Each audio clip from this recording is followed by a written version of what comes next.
Welcome back everyone to my Let's Play of Mega Man 2 for the Nintendo Entertainment System, played here on the Wii Virtual Console. So, we're going to select the difficulty, the hard difficulty mode, and we're going to enter a password to take us to where we left off in our last episode, where we had 4 Robot Masters defeated: Airman, Crash Man, Quick Man, and Metal Man. And in this episode, we're going to take out the remaining 4 Robot Masters, starting with Flash Man, then move on to Bubble Man, Heat Man, and then finally Wood Man. So, Flash Man, his stage is going to consist of a bunch of flashing platforms. It's a pretty easy stage. It can be a little bit tricky because this stage has ice physics, so Mega Man will slide with momentum, so can make some of the jumps a little tricky, make it slide into enemies, but we're going to make some good use of the number 2 item, and that'll get us through some sticky situations, or I guess slippy situations would be more appropriate, because now this is a little tricky here. If we have the item 3, which you can get when you defeat this Flash Man here, or even item 1 if you defeat a Heat Man, would help get us up here real quick. But we can use the jet sled if we position it right here to get up to the top here. We want to get up to the top here. It's not necessary, but we want to get up here because we can get an extra life. There's some more of those blocks can be destroyed by the crash bombs, but we're not going to go that way. We're going to head this way first. See the metal blades there? We can toss them straight up. We can toss them in all 8 cardinal directions. Drop down here, use our air shooter because we got one of these mech robots here. Take it out, and then we can just slide under when the Sniper Joe pops out. Now we took some damage, so I'm going to head to the right here. You could stay to the left, but I'm taking to the right because we can get a good energy refill here. We'll probably take some damage here. We did from these like toothpaste enemies. But if we hug the wall to the right, we're going to end up in this small little hole and get a full energy, a large energy refill, which will fill us up to the top. And this Mech Walker and Sniper Joe ain't going to be a problem because they can't hit us in that little hole. Now we got a little tricky section of jumps here. It's not over a deadly terrain, but if you do miss these jumps, you'll end up having to fight a whole bunch of these walkers on the bottom. So we'll just use our little jet sled here to slide across. And we get our 4th energy tank. And because we defeated Crash Man, we can use this crash bombs to blow up this wall. And we avoided all those little mech warriors. We'll select our metal blades. Flash Man is weak against the metal blades. And we'll take him out. He's not too difficult. Basically, he'll charge at you, and if he lasts long enough, he'll end up freezing time. And while time is frozen, he will shoot some shots at you. But he won't get a chance to do that because we'll cut right through him with the metal blades. And he has the ability to stop time, and we'll get that ability from him as well. Problem with the time stopper here is that once you use it, you can't switch to another weapon, and while you're using the time stopper, you can't shoot your regular gun. So it's mainly used to like stop obstacles, like those metal crushers in Metal Man stage can use their time stopper there, and they won't come down and hit you. So very limited uses. You can also use it as a weapon against Quick Man. If you freeze Quick Man in place with the time stopper, for every 2 ticks of the time stopper energy weapon, it'll take 1 health bar off of Quick Man. So if you have a full time stopper using against Quick Man, you'll take off half his life. Now we'll move on to Bubble Man. And if you notice, the stars have been replaced by birds. If you hold A and B when you enter a select stage, the stars in the background will turn into birds. So I'll be doing that for the remaining Robot Masters. So here we have these like frog enemies. Start off in Bubble Man stage on this waterfall. Now the frogs will shoot out, the big frogs will shoot out 3 tiny frogs. As long as one of the tiny frogs is on the screen, any other frog, big frog won't spit out any more tiny frogs. So just leave one of the tiny frogs on screen and you don't have to worry about dealing with more tiny frogs. We got these snail enemies. In the hard difficulty, which I have selected, when you shoot them, they'll drop their shell, and then they'll get really quick, and you'll have to choose a different item to destroy the thing, because your regular shot is going to pass right over them. So Now, an interesting thing about Mega Man 2 is when you pause the game or bring up your weapons menu here, the gravity resets. So as you can see, I'm kind of trying to force my way over here to the right. I don't get it here, but if I was a little bit quicker, I would be able to get stuck in that wall there, and it's called a zip glitch. And what the game will do is be like, well, it doesn't want you stuck in that wall, so it's going to try to find a place where it can eject you. And you'll basically like skip like half the stage. I'll show you where it'll shoot you out, but the game will look for a place where it can eject Mega Man safely. And once it does that, the screen scrolls really fast as it tries to find that place. So speedrunners use that to progress through a lot of stages quickly. There's a lot of ways you can set up the zip glitch, especially with like item 1 and item 3.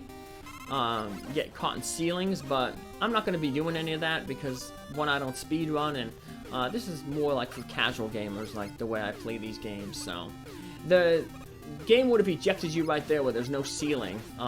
That's the first safe spot. So if you did do that glitch, if you're interested in it, look up Mega Man 2 speedruns, and you'll see how they kind of do that. So take out that second fish enemy by destroying the bulb sticking out of his head. It's like a little anglerfish. And we run into more of these toad enemies. I'm actually going to destroy these toad enemies because even though they're tiny, they can drop large energy refills. Oh, we just got one right there. So we'll refill our health here. And we have one more little tricky section coming up here, another waterfall section. What makes this tricky is we have these crabs that come down from the ceiling. They're going to come down in front of Mega Man, and then one's going to come down from behind. You don't want to jump ahead while it's on the crab coming down in front of you. So wait until it's on the crab coming behind you, then drop. Then you can jump forward. We'll select our metal blades again. That is Bubble Man's weakness. Bubble Man has 2 attacks. He shoots these bubbles that bounce along the ground, and then if you're on the same horizontal level as him, he will shoot these harpoons. So the best way to take him out is wait until he floats above you, and then the metal blade, because you can throw it in all cardinal directions, you can just throw straight up at him. The only thing tricky about him is you don't want to jump too high, because you see the thing is has those little spiked mines on the top, and they'll instantly drain all your life. So you get the bubble lead, which is those bubbles that he shot at us. We shoot them and they roll across the ground. So now I'm going to move on to Heap Man. Use the bubbles to defeat him. Heap Man is going to be very similar to the Fireman stage from Mega Man 1. There's going to be a lot of lava in it. That's if you fall in it, will drain all your life. There's also going to be a bunch of Yoku block sections, but thanks to the item 2 section, we were able to skip the hardest one of them. So I got a little bit of time here as I'm going over this stage, so I'll talk a little about the development of this game. Mega Man 1 wasn't as financially successful as Capcom hoped. So when Akira Kudamara, the director of this game, asked him to make a sequel, asked producer Takura Fujiwara to make a sequel. He wasn't really keen on the idea, but eventually Akira Kudamura, the director of this game, he eventually got permission from the vice president to make the game, as long as him and his team did it on their own time. So him and his team, after hours, decided to start working on this game, and I guess that labor of love showed, because this game is often regarded as the best Mega Man game, and it actually became the best-selling Mega Man game of all time, with over 1.5 million copies sold. And it definitely, the popularity of this game definitely had a reason why all the subsequent sequels became greenlit. So, and there's been quite a few of them. Like I said, there's been 11 main Mega Man titles, and then a bunch of spin-offs. So, yep, definitely the labor of love showed, because this game is so highly regarded. So It was made out of a love for the project and not just like some money grab like many games are today. So the passion really showed. So here's that tough Yoku block section that I was talking about. We're going to come across a big horizontal strip of lava. And timing our jumps on all these Yoku blocks can be really difficult. So we'll just use the jet sled to cross it. We'll jump off a little bit, about 3/4 the way through, get that one up, but we're going to wait until that Yoku block in front of us disappears. Otherwise, if we use the jet sled right after getting that one up, we'd end up crashing into that Yoku block and falling into the hole, so don't want that to happen. But we do want to pull out our air shooter so we can shoot this guy, run past him while we take advantage of our invincibility frames, and select our bubble lead and take out Heat Man, or Mr. Zippo Lighter guy. A lot of people nickname him Zippo Lighter because he kind of looks like a Zippo lighter.